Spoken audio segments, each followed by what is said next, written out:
दोस्तों, तेलुगु सिनेमा के सबसे फेमस एक्टर्स में से एक महेश बाबू को आज कौन नहीं जानता।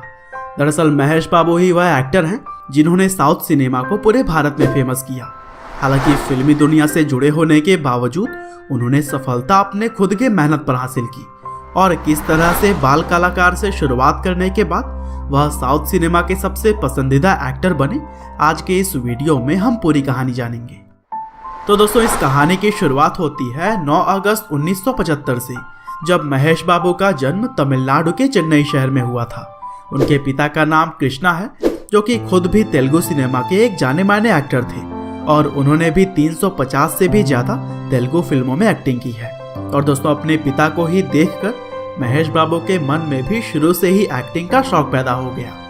हालांकि बचपन में उन्होंने पढ़ाई लिखाई पर भी पूरा ध्यान दिया और Saint Bede's Anglo Indian higher secondary school से उन्होंने अपनी शुरुआती पढ़ाई की। और यहाँ पर पढ़ाई करते समय तमिल सिनेमा के उभरते हुए कलाकार कार्ति शिव कुमार भी उनके क्लासमेट हुआ करते थे। और फिर आगे चलकर महेश बाबू ने लॉयला कॉलेज से BCom की डिग्री ली। हालांकि दोस्तों, बचपन से ही महेश को क्रिकेट का खूब शौक था, जिसकी वजह से वह VGP गोल्डन बीच पर अक्सर क्रिकेट खेलने के लिए जाया करते थे। और दोस्तों, महेश के पिता कृष्णा, जो कि एक सफल एक्टर थे, इसी वजह से वह ज्यादातर समय अपनी फिल्मों की शूटिंग में ही बिजी रहते थे और इसीलिए उन्हें अपने बच्चों के साथ समय बिताने का बहुत ही कम मौका मिलता था। और इसी वजह से वह कोशिश करते थे कि सप्ताह में एक दिन उनकी शूटिंग VGP गोल्डन बीच पर ही हो, जिससे कि वह महेश बाबू के साथ भी थोड़ा समय गुजार सके। और दोस्तों, कृष्णा हमेशा से महेश बाबू के आइडेंटिटी को छुपाते रहे, क्योंकि वह नहीं चाहते थे कि एक एक्टर का बेटा होने की वजह से उन्हें कोई स्पेशल अटेंशन मिले।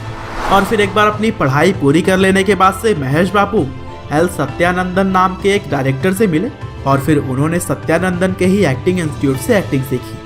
और दोस्तों, वैसे तो अपने पिता के नाम पर महेश बाबू को काम मिल ही जाता, लेकिन महेश अपनी मेहनत और संघर्ष के बलबूते ही आगे बढ़ना चाहते थे। हालांकि शुरुआती समय में महेश को कई सारी परेशानियों का भी सामना करना पड़ा, जैसे कि उन्होंने अपना ज़्यादातर समय मद्रास में गुजारा था और इसी वजह से वह तेलुगु पढ़ना और लिखना नहीं जानते थे। और फिर निष्कर्ष यह निकल कर आता था कि कोई भी प्ले करने के बाद से उन्हें फिर से अपने डायलॉग्स को डब करना पड़ता। हालांकि धीरे धीरे अभ्यास के साथ में उनकी यह प्रॉब्लम भी सॉल्व हो गई और अब वह तेलुगु सिनेमा में आने के लिए पूरी तरह से तैयार थे। वैसे अगर महेश बाबू के डेब्यू की बात करें तो उन्होंने एक चाइल्ड आर्टिस्ट के तौर पर सिर्फ 4 साल की उम्र में ही नीडा नाम की एक मूवी में अपना डेब्यू किया और साथ ही वह और भी 8 फिल्मों में एज अ चाइल्ड आर्टिस्ट काम कर चुके हैं और उन मूवीज की लिस्ट आप अपने स्क्रीन पर भी देख सकते हैं।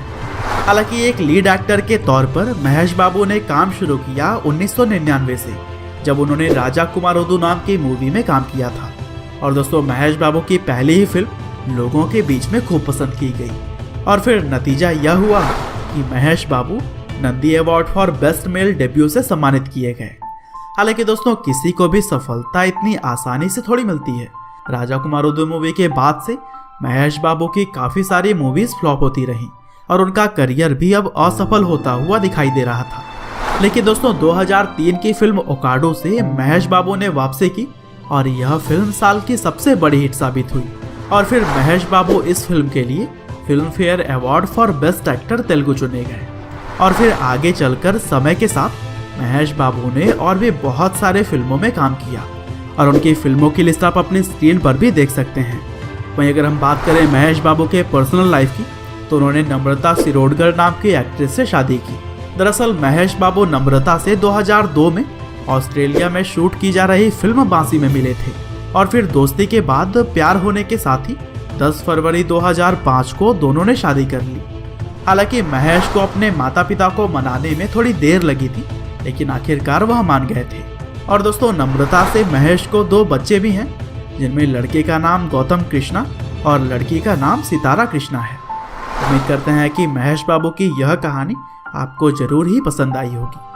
आपका बहुमूल्य समय देने के लिए बहुत बहुत धन्यवाद।